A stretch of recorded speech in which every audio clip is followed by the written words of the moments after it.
নাটক সিনেমার পরিচিত মুখ ছিলেন ছোট্ট রানী। জীবনে আমার অভিনয় ছিল আসান আলী টাঙ্গাইলের ভাগের মা। অভিনয়ের কাজ কমে যাওয়ায় আজ তার ঠিকানা ফ্লাইওভারের নিচে ছোট্ট একটি চায়ের দোকানে।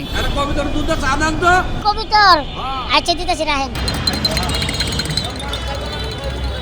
মানুষকে বিনোদন দিতে নিজের ৩ ফুট উচ্চতাকে কাজে লাগাতে চেয়েছিলেন রনি। সেই সঙ্গে নিজের মেধা দিয়ে সামাজিক যোগাযোগ মাধ্যমে বিশেষ খ্যাতিও অর্জন করে এই ছোট রনি। অন্যের ইউটিউবে নাটক করে অভিনয় আর খ্যাতি দিয়ে সংসার চলে না তার। সব দুধেরই চা আছে, আশের দুধের রং চা আছে, মুরগির দুধের রং চা আছে, তারপরে মনে করেন যে গরুর দুধের রং চা আছে। কোনটা খাবেন? যখন বেচা কিনি করি, যখন সবাই আসে মানে তাদের সাথে আমি মজা করি, ফাজলামি করি, ভালো লাগে আর কি।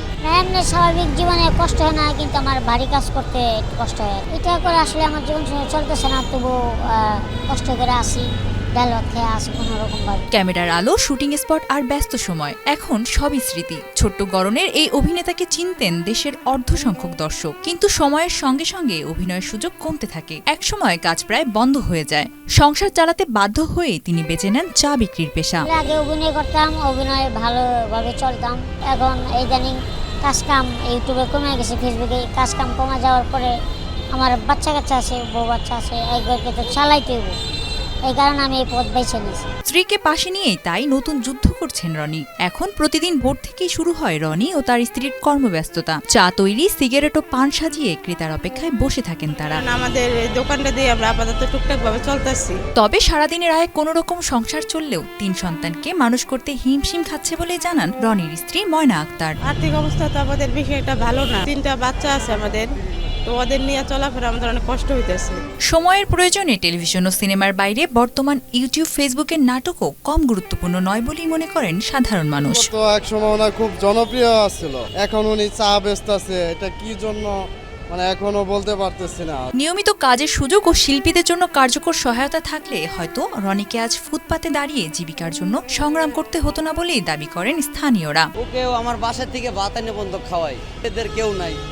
এখন ঈদের পাশে যদি আমরা না দাঁড়াই, আমাদের মতন আর 2টা লোক যদি দাঁড়ায়, তাহলে ওর একটু ভালোভাবে চলতে পারবে। অভাব আছে, কষ্ট আছে, তবুও অভিনয়ের স্বপ্নটা এখনো বেঁচে আছে রনির মনে। এখন তার আশা মানবিক সহায়তা পেলে, ছোট্ট ব্যবসার পাশাপাশি অভিনয়ের সুযোগ পেলে তাও চালিয়ে যেতে চান তিনি। সবাই যেন আমাকে সাপোর্ট করে, আমার পাশে দাঁড়ায়, আমাকে যেন হেল্প করে, এটাই আমার প্ল্যান হচ্ছে। কি আমার ব্যবসাটা বাড়াবো, আমার যেন একটা সুন্দর একটা দোকান হয়, আমি যেন এটা করে রাখতে পারি। পাশাপাশি যদি অভিনয়টা চালিয়ে যেতে পারি, অভিনয় করবো, পাশাপাশি দোকানটাও চলবে। এখন যদি মানুষ আমাদের পাশে দাঁড়ায়, মানে সহযোগিতা করে, তাহলে আমরা বাঁচতে পারবো।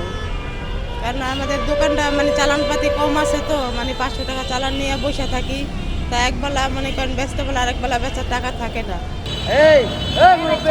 সঞ্জিতা লাবনী, মাই টিভি।